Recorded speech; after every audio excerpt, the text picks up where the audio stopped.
Hello everyone, Xeno What If here. Bring in a new what if called, What If the Gate Appeared in Remnant Part 1. Link in the description of the fanfiction of this what if. Listen here YouTube. I do not own anything and this is not a scam. And this what if is a special of the 2000 subscribers. Chapter 1, The Gate. Disclaimer, I do not in any way or form own Gate, thus the JSDF fought there or RWBY. They belong to their respective owners, Takumi Yanai and Roosterteeth Animations respectively. Author's note, it's been a while, but I'm back. I've found a few RWBY X Gate stories around, but all of them were abandoned after just a few chapters. A shame, really, for I feel that this crossover has good potential. Hence, this story. Also, if you haven't watched RWBY, go watch it. This story will contain serious spoilers. At the current time of writing, Volume 6 is the most recent volume. When Volume 7 comes out, I'll try to include whatever new lore they show, but I made a lot of assumptions when planning this out, so there will most likely be contradictions with RWBY canon. Enough talk, on with the show, or the story, I guess. The Vital Festival tournament is going smoothly. Half of the Round 1 battles are complete, and now we're taking a break before the next half. Security reports no irregularities, though I still don't think that this amount of knights is necessary, no matter what James may say. Apart from that, Ozpin, are you even listening to me? Professor Glinda Goodwitch, the vice headmaster of Beacon Academy, broke off her report to ask. Headmaster Ozpin didn't reply, looking solemnly out of the window. The view from his office, at the very top of the cross-continental transmit tower, on the cliff overlooking the city of Vale, was not only beautiful but allowed a good view over most of the said city.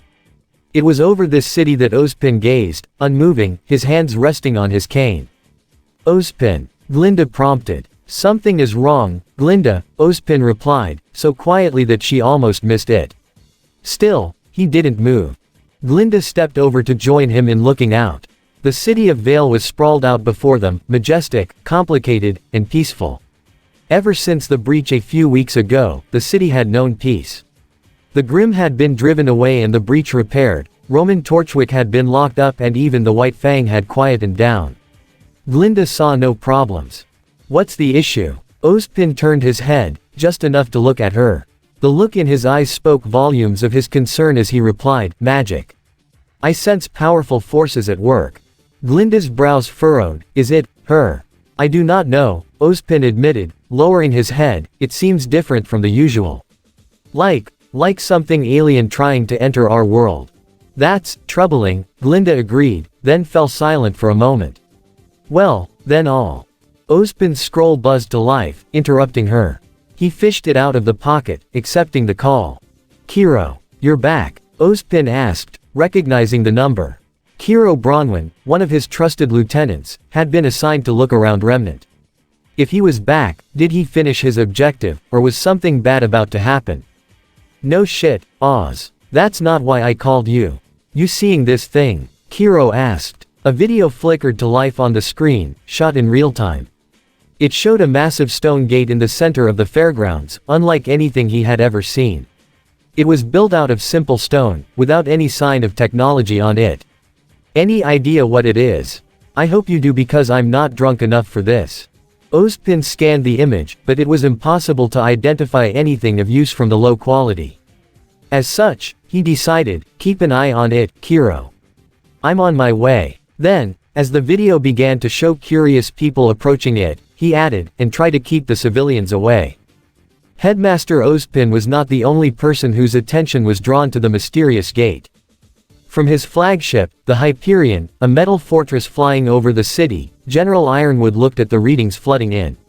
He and his army were there for the protection of the people, after the disastrous breach incident that had struck the city a few weeks prior. They were supposed to be ensuring the safety of the Vital Festival, and the mysterious gate could be a threat. He had thus set his ship's scanners upon it, trying to find out as much as he could. General, we're unable to identify the power source of this structure, a technician reported. It's made of solid stone. We can find no trace of technology at all. Yet it radiates such a field. Ironwood muttered. He sighed. Knowing that speculation would get him nowhere, he decided to ask someone who might have a better idea of the situation. Contact Ozpin. The technicians did as ordered, and Ozpin's face soon appeared on a large screen in front of the general.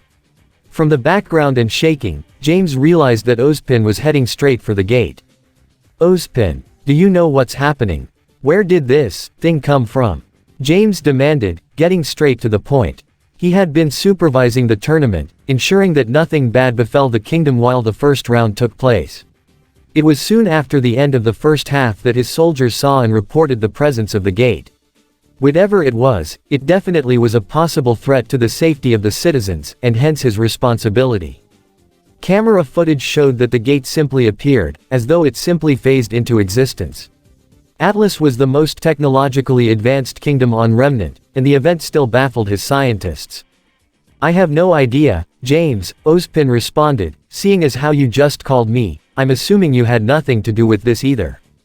Before James could reply, a technician called out, Sir, we're detecting an energy spike. Whatever the gate's purpose, I think we're about to find out. I suppose you heard that, Ozpin. Yes. Monitor the situation, if you would. I can get there in maybe 5 minutes, Ozpin replied. Nodding in agreement, James turned back to the image of the gate. It had changed. Now, the once empty center had turned into what seemed like a pathway, leading off into the unknown. Before James's astonished eyes, the gate pulsed and disgorged its cargo. Hundreds of soldiers began marching out, wearing heavy armor and wielding swords and shields. Waves upon waves of them emerged, an endless tide of men. Then, without warning, they attacked. The front lines charged forward, spreading out as they sought to kill. Civilians were cut down without mercy. Buildings and property were being destroyed and set ablaze. Anything that wasn't bolted down, the invading army pillaged as if it were their right. Within moments, the fairgrounds had descended into chaos. The emergency sirens blared to life, warning of danger. Fearing for their lives, the people began to flee in panic.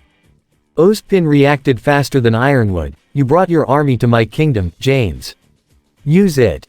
Needing no further directive, Ironwood gazed resolutely into the chaos and began to command his forces. All forces, this is General Ironwood. Converge on my location immediately. We have civilians under attack. Our primary objective is to evacuate all civilians and secure a perimeter. Move. Ironwood grimaced as he watched another innocent get cut down. All forces, you are cleared to use lethal force. Fire at will, he added. The Atlas forces responded quickly. Every spare airship in Vale immediately began heading for the gate, while those already on site began releasing their cargo. Hundreds of Atlesian knights fell like metal meteors. Upon landing, they immediately opened fire, their rifles spitting metal that cut straight through the invaders' armor. Sir, the hostiles appear human but do not seem to have an aura, a technician reported. Ironwood nodded to himself. While it was strange, it was good for them. The knights were easily pushing back, drawing the invaders' attention while the civilians escaped. We're also seeing some strange kinds of faunus. Actually, they may not even be faunus at all. It's like nothing I've ever seen. Sir, should we bombard the gate? Destroying it will end this assault. I'd recommend against that, sir, another technician quickly added. The gate appears unstable. Destroying it could result in destructive backlash. Then we will not destroy it. All forces, take caution not to damage the gate, Ironwood decided. Hyperion weapons, you're clear to commence aerial bombardment, but ensure that there are 0 friendly casualties. 0. Yes, sir, the technician replied, forwarding the general's orders to the weapon master. Soon, the Hyperion's mighty guns thrummed to life, firing precise bolts of dust where the enemy was most clustered. As ordered, they kept the attack far from any friendly units or civilians. Huntsmen have arrived on the scene, General. Headmaster Ozpin himself is coordinating ground operations. The enemy is in full retreat, a technician reported. Ironwood nodded in satisfaction. Watching the mysterious force retreat, he gave one more order: all forces, capture as many as possible, but only if it is safe to do so. Looking grimly over the battlefield, which was a bustling fairground just minutes ago, James muttered under his breath, your move. The soldiers had been in high spirits. A whole new land to conquer and pillage awaited them through the gate. They had charged through, confident of overwhelming victory. It had seemed that way at first. The gate released them in a bustling marketplace, where dozens of people were gathered. The first wave charged out, bearing their blades. With bloodthirsty cries, they struck down their foe. All the women and the exotic loot belonged to them, the victors. And then he had arrived. An older man, with a messy mop of feathery black hair and crimson eyes. He wore a wrinkled gray dress shirt, collar folded down, and black dress pants and shoes beneath. A slight stubble shadowed his chin and sideburns, and he wore cheap rings on several of his fingers. His last defining detail was a tattered red cape around his neck that trailed down to his lower back. The men took him for a drunkard at first. Laughing, they taunted and mocked him. All the while, he seemed to be yelling at them in some unknown language. Then from behind his back, he drew forth a broadsword. That got the soldiers' attention. One strode forward, his steps full of swagger as he boasted of cutting this man down in a single strike. Well, someone got cut down in a single strike. The soldiers watched in horror and shock as their comrade collapsed in 2 pieces. The man's weapon had cut cleanly through the armor like it wasn't there. Gulping, they readied their blades. For the Empire, one yelled, and the group charged forth to attack the mysterious man. It was a mistake. Moving faster than thought possible, the man slew them all. Blades, shields, armor, bone, nothing could resist that blade. Standing among the bodies of his slain foes, the drunken man looked over with a dangerous glint within his eyes. The other soldiers hesitated. Apostle, one concluded, sending shivers of fear among the army. If this man was one of the immortal apostles, they were in trouble. Stand strong. A rallying cry sounded out, we will show them our might. For the Empire. Charge. A roar followed the command, more soldiers surging forth. The man spun and slashed, slaying all who approached, but there were too many soldiers for him. They flooded into the surrounding area, slaughtering and pillaging. Overhead, a roar of some unknown being drew their attention. Looking up, the soldiers gasped in shock. Great flying ships passed overhead, metal glinting off the sun. They opened up their cargo holds, sending men falling out. The soldiers laughed at that, unable to believe their eyes. Did their enemy just send their forces to their death? Surely, no man could survive such a long fall. The Atlesian knights landed safely, the fall barely affecting them. The hundreds of them immediately locked onto the soldiers, ready to open fire. Getting over their initial shock quickly, the soldiers quickly formed up, ready to attack. They held up a wall of shields, with spears pointing out in a defensive tortoise formation. As one, they marched toward their metal foes. The knights opened fire, the bullets ripping straight through the primitive shields and armor. Firing methodically, with pinpoint accuracy, the knights cut down all opposition. Even the tough skin of the orcs was nothing to the invisible arrows that suddenly filled the air. What sort of magic is this? A terrified soldier cried out, watching his allies get cut down. Hold fast, men. A commander yelled, rallying his forces, our enemy is few. Strike them down. For the Empire. It was the 100 metal men against the thousands of the mighty Empire's soldiers. The soldiers roared their agreement, charging straight for their metal opponents. More reinforcements poured out of the gate, adding to their numbers. Archers lined up and fired, filling the air with arrows. They rained down upon the knights, only to bounce harmlessly off their armored bodies. Only a few arrows, luckily enough to hit vulnerable joints, did any sort of damage. The commander nodded in satisfaction, then looked once more to the sky. More of those flying ships were on the way, no doubt carrying reinforcements for the enemy. They had to destroy it. Wyvern riders, attack. Bring down those ships. The commander ordered. In response, the Wyvern riders, armed with spears, soared out of the gate and into the sky. They darted towards the Atlesian airships, their mounts screeching. The mounted Gatling guns on the warships whirred to life, filling the sky with deadly fire. The unarmored Wyvern riders stood no chance, the bullets tearing through them. Some managed to fling their spears, only for them to bounce harmlessly off the reinforced metal and glass of the warships. The Wyvern riders fell like flies, and the Atlesian army reclaimed the skies. With air superiority confirmed, the warships turned their Gatling guns landward, spraying the invading army with bullets. They cut down entire swaths of soldiers, holding back the seemingly endless army while releasing more knights to support their ground forces. The Hyperion added its considerable firepower to the bombardment, its heavy dust cannons blowing large groups of invaders apart. Against such heavy fire, the army's morale was crumbling. The final straw was when the Huntsmen arrived. Professor Goodwitch strode through the battle, casually tossing anyone that came at her aside with her telekinesis. She leveled her crop at the gathered army. As they let loose another wave of arrows, they began to glow purple as they soared through the air. With a flick of her wrist, Glinda sent the arrows flying back, raining them upon her foes. Dr. Oobleck, Professor Port, Specialist Winter, and numerous other huntsmen joined her in battle, each capable of battling hundreds of the invaders. Ice, fire and all kinds of dust were liberally unleashed, the huntsmen effortlessly turning the tide. Are they all apostles? Mages? Demons? This must be the wrath of the gods. Retreat! Retreat! Enemy morale had completely crumbled. Their formation was staggered as confusion raged through their ranks. The front line was trying to desperately escape the slaughter they faced, and the back line was trying to cross through the gate, unaware of what terrors existed on this side of the gate. With the enemy in full retreat, Ironwood gave his new orders, to capture if possible. The knights immediately swapped to rubber bullets that were non-lethal but would stun anyone hit long enough for them to be detained. Ozpin, the temporary ground commander, saw fit to do the same.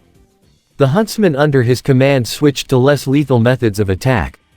Glinda simply used her telekinesis to lift the soldiers into the air until the Atlesian forces could arrive with proper equipment to detain them. Her glyphs propelling her to incredible speeds, Winter darted among the fleeing soldiers and froze them in place. Oobleck simply smashed them on the head with a club. The incapacitated soldiers were then disarmed, handcuffed and led away by Ironwood's knights. While most of the main body of the army was captured, smaller groups had scattered in the chaos, which would take a while to hunt down. From the Hyperion overhead, General Ironwood watched the would-be invaders retreat. After the death of thousands of them, their corpses littered the streets of the city. It was clear that they had foolishly challenged a force far greater than themselves. Now that the gate had gone quiet, he was preparing for the future. Preliminary estimates put the number of prisoners in the thousands, and he had to find a suitable place to keep them. His flagship had a brig, but it could hold only about 20. It was usually used for rowdy crew members, not containing an army. Furthermore, Roman was already there, and who knew what he would get up to with these strangers. Beacon Academy could handle the numbers, but Ozpin would never allow so many prisoners, and a corresponding number of his knights and soldiers, so close to his students. But perhaps more important was the gate itself. The knights had quarantined the area, clearing the fairgrounds of all civilians and students.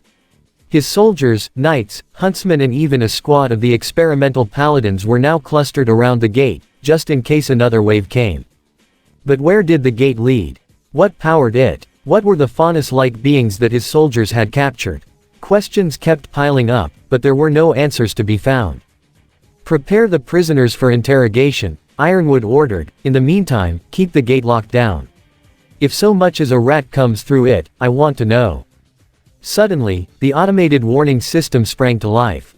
In a monotonous voice, it warned, "Alert. Incoming Grim attack. Threat level 8.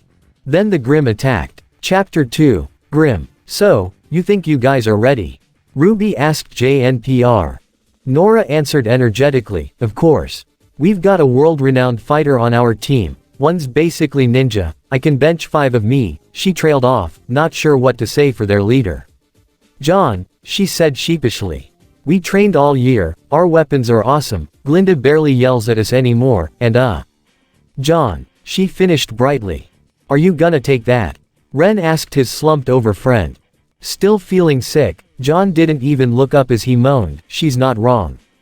I'm kidding, he knows I'm kidding. She began to talk more quickly, and she became noticeably more nervous as she went on. Don't be so nervous. The worst that can happen is we lose. That is just a few more years of walking around school with everyone knowing we're failures. Our friends will slowly abandon us to preserve their social status. We won't be able to show our faces in class. No one will sit with us in the cafeteria. Ren and I have no parents. We have no home left to go to. We'll be officially renamed Team Lou Zipper. She finished off with a bout of slightly insane laughter that morphed into a sob as she joined her leader slumped on the counter. For his part, Ren gave a small smile and said, So, yeah, we're feeling pretty good. Don't fret, Pyrrha said with a reassuring hand on her pink friend's shoulder. If anything, we should be looking forward to a fight with actual guidelines and not, well, murderers. Yeah, don't sweat it, Yang agreed. We've all faced way worse before. Blake ticked the list off on her fingers as she said, let's see, grim invasions, violent extremists, a destructive sociopath. And that's all while we were still in training. RWBY said excitedly. Oh, imagine what it would be like to graduate. Maybe then I'll be able to pay for a meal, Weiss grumbled to herself. Loudly crackling over the speakers scattered liberally around the fairgrounds, Professor Port's voice rang out as he called, would Team JNPR please report to the battlegrounds immediately? Yes, came the angry voice of Oobleck after him. Like they were scheduled to, several minutes ago. Well, it looks like this is it, Pyrrha said as JNPR stood and began to heavily make their way to the airship. Go get him, RWBY cried after them. Yang lounged back on her seat, stretching. She let out a distinctively unladylike burp and went on to ignore the looks her team gave her. Once JNPR was out of earshot, she asked, think they'll win? Of course, Weiss confidently declared, they've got Pyrrha. She's not called the invincible girl for no reason. She could probably win it alone. True. But what if their opponents were, say, the bulky type, like one of those second years? He could shrug off heavy damage, Yang pondered. Blake replied with one word and a raised eyebrow. Nora. Yeah, nothing's going to survive that. The bearing emergency siren cut the conversion short. As its screech cut through the air, the people around them began to flee hurriedly with whatever belongings they could take. Warning, Vale is under attack, a monotonous robotic voice announced through the speaker system. This is not a drill. All civilians, please head to Beacon Academy in a calm and orderly fashion. Huntsmen, proceed immediately to the main entrance for a briefing by Headmaster Ozpin. Repeat, this is not a drill. All civilians, please head to Beacon Academy. The message looped endlessly, broadcasting the emergency message to everyone. Team RWBY looked at one another.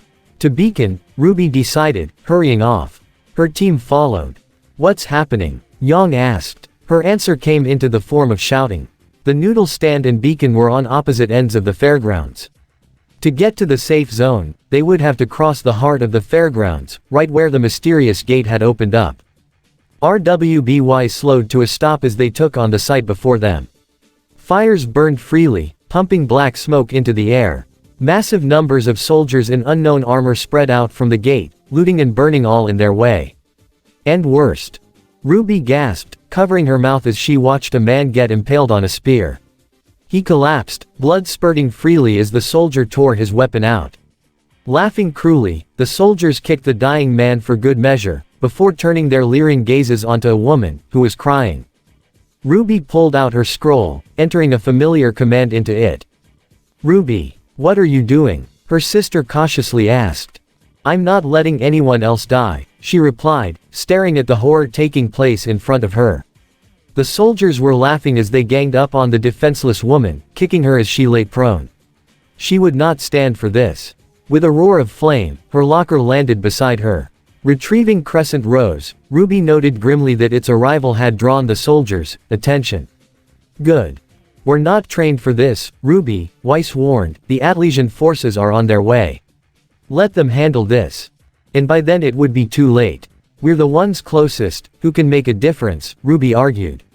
Her gaze was focused resolutely on the squad of soldiers, who were forming up and preparing to approach. Let them come. Then we're with you, Blake said. 3 more rocket lockers landed, holding Myrtanaster, Gamble Shroud and Ember Celica. Weiss, Blake, and Yang retrieved their respective weapons, moving to stand with their leader. With a grim smile, RWBY charged forward, knowing that her team would have her back. Dashing forth with her semblance, RWBY reached the soldiers first, Crescent Rose slashing in a huge arc. She expected it to send her foes flying, maybe even break their aura. She definitely did not expect her scythe to cleave straight through their armor, cutting them cleanly into half. Blood spurted, and RWBY took a trembling step back and collapsed onto her knees. Crescent Rose, now bloody, almost fell from her numb fingers. I killed them. RWBY. What's wrong? Yang demanded, coming in beside her. The soldiers were muttering amongst themselves, suddenly frightened. Before RWBY could gather her wits to reply, the soldiers rallied and charged forth. With a deafening war cry, the army bore down on Team RWBY. Weiss reacted first, stabbing Myrtanaster into the ground. A ring of black glyphs appeared around them, slowing the soldiers as they came. They were easy targets for Yang, who began swinging her fists with abandon. To her surprise, blood spurted as her fist smashed into a face. "They have no aura," she exclaimed in shock, falling back. Blake helped RWBY up, and the four huddled together, back to back. Weiss, glyphs bought them time, but it was running out. The team looked at RWBY. "I killed them. We can't just kill them. But they want to kill us," Blake pointed out. "Unless we can think of something, there may not be much of a choice." While she didn't relish the thought of having to slaughter her way out of the mess, her time with the White Fang had taught her that there would be casualties in war. The fairgrounds were aflame. Smoke hung heavily in the air, almost blotting out the sun. This was war, in all its glory, and all its horror. "Fine," RWBY cried out, frustrated. With the soldiers almost in stabbing range, she decided, "We're fighting our way out. Take as many down as we can. Buy time for the Huntsmen to arrive. And just try not to kill anyone. I wouldn't know what to do if we did." The rest of the team nodded their confirmation. As Weiss, glyphs vanished, Team RWBY attacked. As per their leader's orders, the team of Huntresses in training held back. Instead of indiscriminately swinging her deadly scythe, RWBY burst into a tornado of rose petals, sweeping the soldiers off their feet. With her speed, RWBY almost flew through the army, which was growing by the minute, sending them into chaos while being next to untouchable. She was moving too fast for the soldiers to aim at, and any sword or shield placed preemptively in her path was either knocked away or avoided completely by turning at impossible angles. Weiss stayed where she was, drawing out the full power of Myrtanaster and her dust. In a display fitting her nickname, the Ice Queen sent forth a tidal wave of ice. Spreading out with herself at the epicenter, the dust-based ice burst outwards in a circle. It froze the ground and anything touching it, immobilizing the dozens of soldiers surrounding her. They struggled, but the ice was solid and unyielding. The impressive display took a lot out of Weiss, however, and Weiss took a deep breath to recover. As the frozen soldiers struggled to free themselves, Blake was there, using Gamble Shroud's blunt edge to knock them out. Her time in the White Fang had given her the knowledge of how to render her opponents unconscious, and she made full use of that. Try as they might to defend themselves, Blake easily avoided the soldiers' weapons and struck them soundly on the head, sending them collapsing limply. One of them landed heavily on his tailbone, and Blake winced. Yang had leapt up, bringing herself high into the air and over a large group of soldiers. Grinning, she came down hard, slamming her fist into the ground. The sheer impact forced a ripple through the solid rock, sending the soldiers flying off their feet. Even as they recovered, Yang was there, fist swinging. As ordered, she pulled her punches, while keeping Ember Celica in their offline bracelet form. Enhanced by her strength and aura, Yang's punches nevertheless dented armor, sending men sprawling. A cry rang through the air, and Blake turned to see Weiss flying through the air. Quickly, she leapt over, catching her teammate as she fell. Placing Weiss on the ground, Blake asked, "You okay?" Weiss nodded, struggling to her feet. "I'm fine," she reassured. At Blake's disbelieving look, Weiss pointed behind her, in the direction from which she flew. "Go deal with that." A deafening roar came from behind her, and Blake turned to see a huge beast bearing down on her. The green-skinned ogre was 3 times her size, wielding a wooden club larger than her. It charged at her with speed surprising for its size, bowling soldiers out of the way. "Catch your breath," Blake told her teammate and dashed off to face the ogre. It roared as she neared, swinging its club. Balk easily jumped over the clumsy attack and landed on its arm. Swinging Gamble Shroud as she ran up the arm, Blake cut deeply into its arm, forcing it to drop the club and drawing forth a roar of pain. Leaping up, Blake prepared to cleave down on her foe, only for a gigantic, meaty fist to close around her from behind. With its uninjured arm, the ogre took hold of her and threw her to the ground. The faunus cried out in pain, her head spinning and her ears ringing from the impact. Through dazed eyes, she saw the ogre moving to stomp down on her. Immediately, she leapt back, leaving only a shadow clone to be destroyed. Looking around, Blake suddenly saw that she was almost directly beside the gate. The stone structure towered over her, releasing ever more soldiers that began to swarm around her. Footsteps came from behind her and she spun, Gamble Shroud moving to block the sword that sought her blood. Blake disarmed the soldier with a twist of her wrist, then slammed her weapon's flat edge to knock him out. Another quickly replaced him, and Blake was forced to concentrate on the battle as soldiers began attacking her from all directions. Moving much faster than the soldiers ever could, Blake fended off their attacks. It was not as difficult as she had expected, due to the quality of their weapons. Gamble Shroud cut straight through the swords of her enemies, sometimes shattering them outright. Just who were these people, invading a world that so greatly outmatched them? Out of the blue, a bolt of lightning struck her, disrupting her concentration. Lightning, on a clear day. It must have been a semblance from one of the enemy soldiers. Whatever it was, it stunned Blake and weakened her aura. Ears ringing, Blake saw the blade slashing at her and barely managed to retreat, only for her heel to snag onto something. And, for the first time in years, Blake tripped. She had always had nearly perfect footwork. For her to trip, even when she was stunned, could only be the result of really bad luck. Regardless of the reason, Blake tripped and fell onto her back, the breath knocked out of her. Her head slamming onto the hard floor didn't help with the headache that now threatened to burst out. Surprisingly, through blurred vision, she could see no soldier nearby. The reason became clear a moment later when a wooden club slammed onto her. Blake cried out, her aura finally breaking. Forcing away the grogginess, Blake tried to push herself up, aware that she was still deep in hostile territory. Something metal struck her head before she could, and the world faded to black. A moment later, the signal for retreat was sounded. Dragging their prizes along, the soldiers returned to their own world. No one knew just where the Grim came from. All they knew was that they were attracted to negative emotions. And a war created just about the most concentrated, powerful negative emotions possible, even as one-sided as it was. The Grim flocked to Vale. A flock of Nevermores and Griffins filled the skies, heading straight for the gate, where the most concentrated emotions were. Around Vale, the border defenses went fully online, the guns opening up against a tide of Grim. Despite lacking much of their numbers due to Ironwood's call to arms, the defenses held up. But the fairgrounds were at the edge of the Forest of Forever Fall. Said forest was allowed to populate with Grim, to be used as a training area for the students. And it was these Grim that suddenly posed a very real threat to Vale.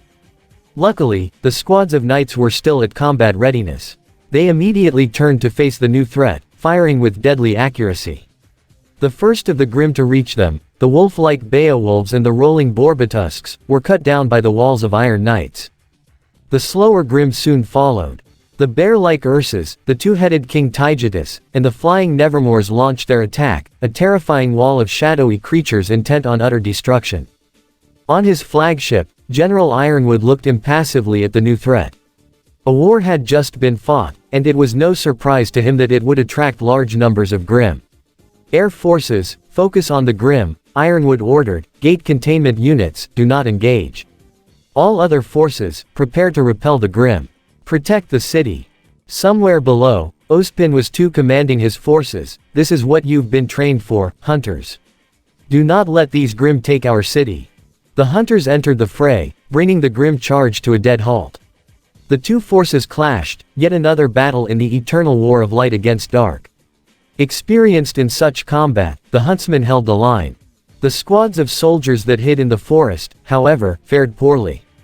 Left behind by the main army in their rush to escape, these scattered groups had to fend for themselves. A Bordabusk rolled through, sending fully armored men flying aside. As they turned to track the boar-like creature, howls sounded from around them. The Beowulfs lunged, tearing them apart. Another group found themselves at the mercy of a King Tygetu. Looming over them, the white snakehead slammed down like a force of nature. Turning to flee, the soldiers found their path cut off by a thick black body, which screeched, revealing it to be the other half of the massive serpent Grim. By the time the Atlesian army and the Huntsmen arrived to secure the area, all they found were body parts and bloodied, torn armor.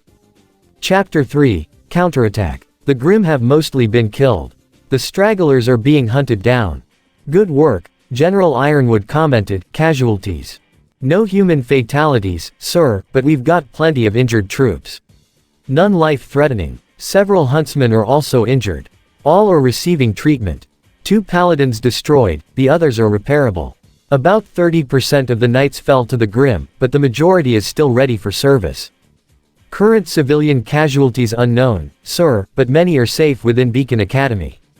There were about 1,000 people in the fairgrounds, sir, but only 900 are accounted for. Estimated 100 dead are missing. Too many. Send the knights to sweep the area. Detain any enemies, kill all Grim and locate survivors, Ironwood ordered. Then, he added, I'm going to visit the prisoners. Let's see what information we can get out of them. So, what have you found out from the prisoners, James? Ozpin asked. He was in his office, the general's figure projected into the air in front of him. The prisoners, a few hundred of them, had been disarmed and contained within a temporary prison on the outskirts of the Emerald Forest. A good portion of the Atlas forces, as well as many Huntsmen, patrolled it, both to prevent escape attempts and to kill any Grim that was drawn in by the prisoners' negativity. Ironwood sighed, not much, I'm afraid. They speak a completely foreign language. My linguists are working on transcribing it, but I'm afraid that my best one is missing. It would be quite some time before we can get anything. I see, Ozpin replied. To him, that confirmed that the gate, whatever it was, seemed to be a pathway to a different world altogether. And this gate, what have you found out about it? Nothing. The blunt answer took Ozpin by surprise. Excuse me. We know nothing about this gate, Ironwood repeated. Our most detailed scans reveal nothing. It has no identifiable power source. It has no machinery. It's solid rock. We have no idea how it got here, or what's sustaining it. I think it's time we took a look on the other side. You want to send troops beyond the gate? Don't sound so surprised, Ozpin. There's an entire world out there. And judging by the reactions of their soldiers to Grim, it's safe to say that they've never seen them. A world without Grim, Ozpin. We can't just let this opportunity slip by, Ironwood declared. Ozpin took a moment to consider that. Before he could reply, a voice came from behind Ironwood. Sir, activity at the gate. More soldiers are coming out. We'll talk later, Ironwood said, cutting off the transmission. The second attempt at invading Vale failed and failed spectacularly. The invaders had poured through the gate, screaming in their unknown language. They were met with hails of bullets and dust, completely annihilating anything that moved. Within minutes of the beginning of the second attempt, the gate was quiet and surrounded by corpses. Get the cleanup crews here immediately, General Ironwood ordered. Once that's done, send a squad of knights through. Sir. Through the gate. Until we secure the other side, there's no telling what our enemy is up to, Ironwood said. There was no time to wait for the prisoners' interrogation to be complete, or to get Ozpin's support. We must act quickly to prevent any further assault and loss of life. Prepare to send the droids through, then personnel once it is safe. Yes, sir. The cleanup crew was fast. Less than an hour later, the group had removed the hundreds of bodies from the war zone. They would be catalogued, before being buried in a mass grave. The crew had also sanitized the area, leaving no trace of the massacre that had happened earlier. The squads of knights gathered outside the gate, awaiting the command to move in. Some had been specially modified. In the short time available, engineers had attached various data collectors on several of the knights, as well as more powerful radios. The order was given, and the mechanical soldiers marched fearlessly into a new world. They arrived through the gate without issue, appearing on a hill. Their presence was unwanted, apparently, for hostile soldiers immediately set upon them with rusty swords and spears.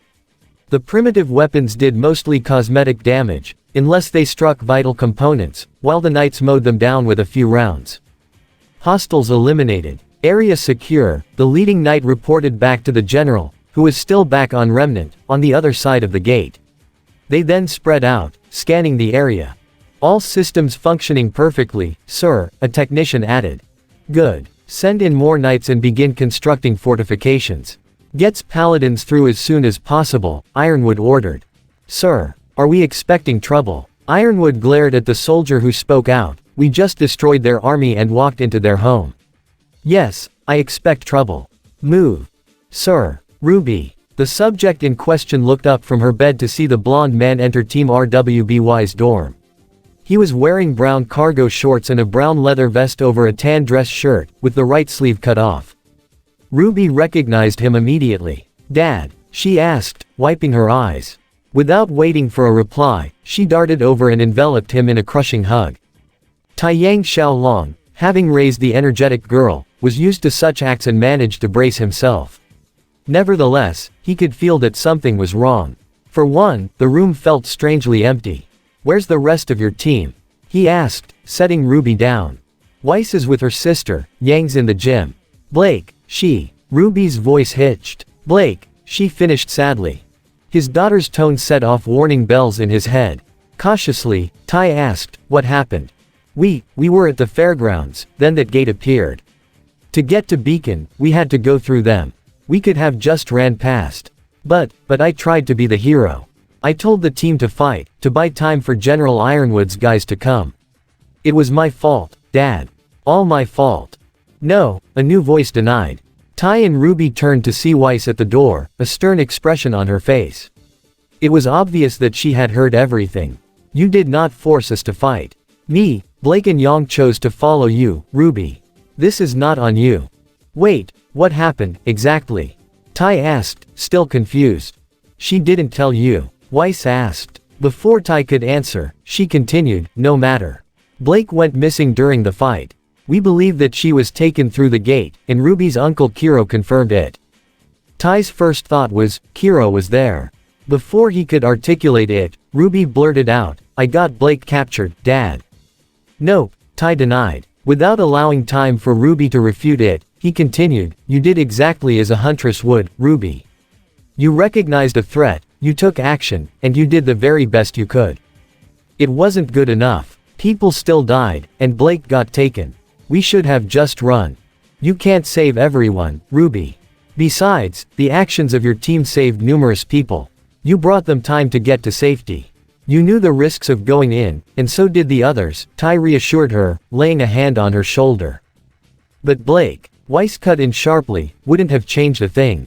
Even if she knew that she would get captured, but could save who knows how many others, she would have charged in anyway." "How can you be so calm, Weiss? Our teammate is missing," Ruby cried out. "I am calm because I know that she can survive," Weiss replied. "Blake will escape her captors. She will get to safety. It is our task to find her." Weiss is right. Don't dwell on the past. Look forward, and you'll get Blake back in no time, Tai added. Ruby nodded, silver eyes now filled with determination instead of tears. Now with a goal for the future, the young leader seemed much more focused. "Yeah," she decided, "get Blake back. But how can we get Ozpin to allow us through?" "Don't worry about that, Ruby. I'll talk to him myself," Tai said. "You're coming with us." "Of course. There's no way I'm just letting my daughters wander an unknown world without supervision," Tai declared.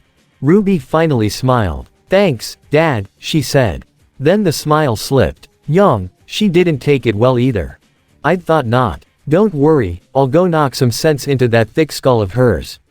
Now, where's the gym?" Thud, thud, thud, thud. The blows caused the punching bags to shudder and shake, despite being filled with sand. Growling, Yang kept at it, repeatedly slamming her fists into the bag. Her hair glowed brightly, illuminating the otherwise empty gym. Her crimson eyes burned with deadly intensity. "Yang." Her hair spluttered out as the unexpected voice reached her ears. Spinning, her gaze landed on Taiyang immediately. "Dad," she asked, incredulous, "what are you doing here?" Tai shrugged, walking to join his daughter. Ozpin called in every active hunter in the kingdom and even encouraged many to come out of retirement, all to gather at Beacon. Whatever's going on, it's big. That was the wrong thing to say, apparently, because Yang turned back to the punching bag and sent a violent blow into it, nearly tearing the thing off its hinges. "Blake will be fine," Tai assured. "You don't know that," Yang shouted, resuming her barrage on the bag with vigor. A spinning kick threatened to knock it straight off its hook. "I'm going to get her back. But those stupid Atlesian guys won't let me." Yang punctuated her words with punches that dented the bag. "Not in that state. You can't even land a good punch," Tai said, stepped over to place a calming hand on his daughter's shoulder. Fired up, Yang instinctively spun, fist flying for Tai's face. The blow never landed, Tai expertly catching her fist with his palm. Nevertheless, Yang looked mortified, stepping back in shock as her eyes reverted to Lilac. "I'm so sorry." Tai shook his head. "Don't be," he said, "you have every right to be mad. Those guys did kidnap your partner. But you can't let that anger consume you." The very mention of Blake brought Yang's rage flaring up again. "I'm not going to just sit around. And I'm not asking you to. But before you go charging head first into another world, you must calm down," Tai replied. Seeing how Yang's hair still shimmered with flame, he got into a fighting stance facing her and invited, "Come on, then. Let's spar." Yang frowned at the unexpected offer. "Why? You're still mad. A good match ought to get some of it out of your system." Yang smirked, getting into a mirror of her father's stance. "I won't go easy on you." The two leapt into action. Yang immediately took the offensive, launching a series of powerful punches. Tai blocked them with no issue, though each blow slowly pushed him back. Yang then lashed out with a kick, which Tai managed to deflect while taking the offensive. Yang held her hands at the ready, batting away her father's punches before she spun around and launched a wide kick at him. Tai Yang stretched back, his feet in a wide lunge as he leaned back and avoided her foot's arc before he came back in with a quick but forceful punch. Yang crossed her arms in a block, catching the fist even as it forced her back a few feet in a slide. Tai suddenly mimicked Yang's move with a kick of his own. Yang blocked the spinning leg with her crossed arms, then thrust them out. Tai used the momentum to flip in the air, but even as his feet hit the ground, Yang was on him, unleashing a powerful blow with a mighty cry.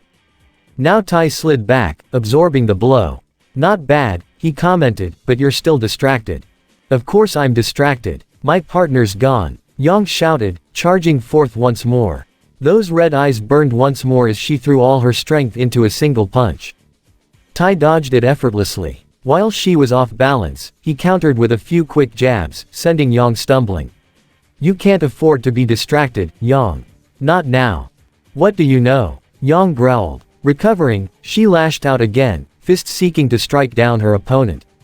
Blinded by rage, her attacks became predictable, allowing Tai to prepare and block each strike. "Your partner was never taken from you." "Wrong thing to say." Suddenly on the attack, Tai pushed past her guard, sending a heavy strike that sent Yang stumbling back once again. "I don't know," he challenged, "have you forgotten already?" Tai cut his daughter off with a flurry of strikes, forcing her to dedicate her full concentration to blocking. Landing a particularly hard strike that sent Yang skidding back, Tai strode after her, continuing, "Raven left. My partner, my wife, left me. She." Again, Yang broke off, forced to bring her arms up to prevent the fist from slamming into her head. "Summer helped me recover. She was perfect for me. And fate took her too. I let my losses destroy my life, Yang." Tai spoke straight over her, in a softer, regretful tone, a vast difference from his anger just moments ago. Yang blinked, trying to clear the tears that suddenly threatened to form. Another punch sought her out, she barely managed to deflect it. "I will not let you do the same," he growled, sweeping Yang's feet out from under her. She was taken completely by surprise. Her balance lost, she fell backwards, bracing for the impact with the ground. It never came. Tai stopped her fall, his calloused hands clamping over hers. With a grim smile, he finished, "You're stronger than your anger, Yang. Don't let it control you." He let go, but Yang had recovered. She found her balance quickly, standing to face her father. "Thanks, old man, but I'm getting Blake back." "Don't call me that," Tai responded almost automatically, then grinned, "I know.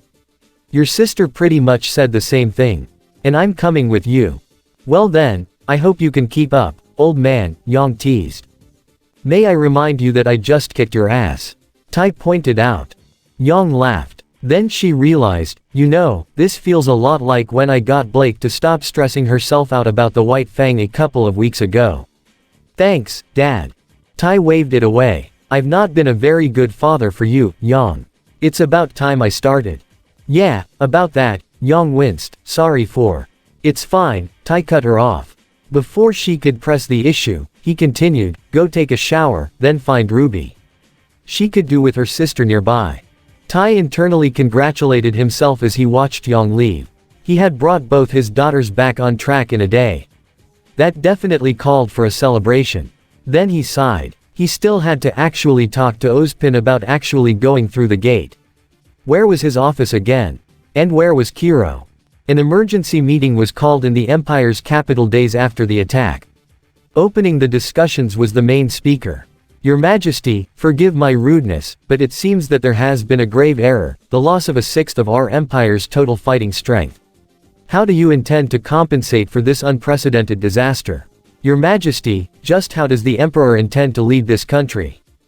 As a senator as well as a noble, Marquis Castle did not mince his words as he addressed Emperor Molt Saul Augustus, who was sitting on the throne. Adjusting himself on his throne, Emperor Molt spoke with an almost bored tone. Marquis Garcelle, I share your concerns.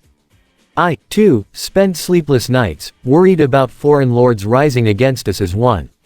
Yet in each time of crisis, have we not pulled together and struggled through? Such as during the Artek War 250 years ago. Do not accuse me of failing to be invincible, or would you be one to play the court day after day until the enemy has come all the way to our front door? The other members present chose to take this chance to voice their concerns. But it's been 2 days since the enemy counterattack.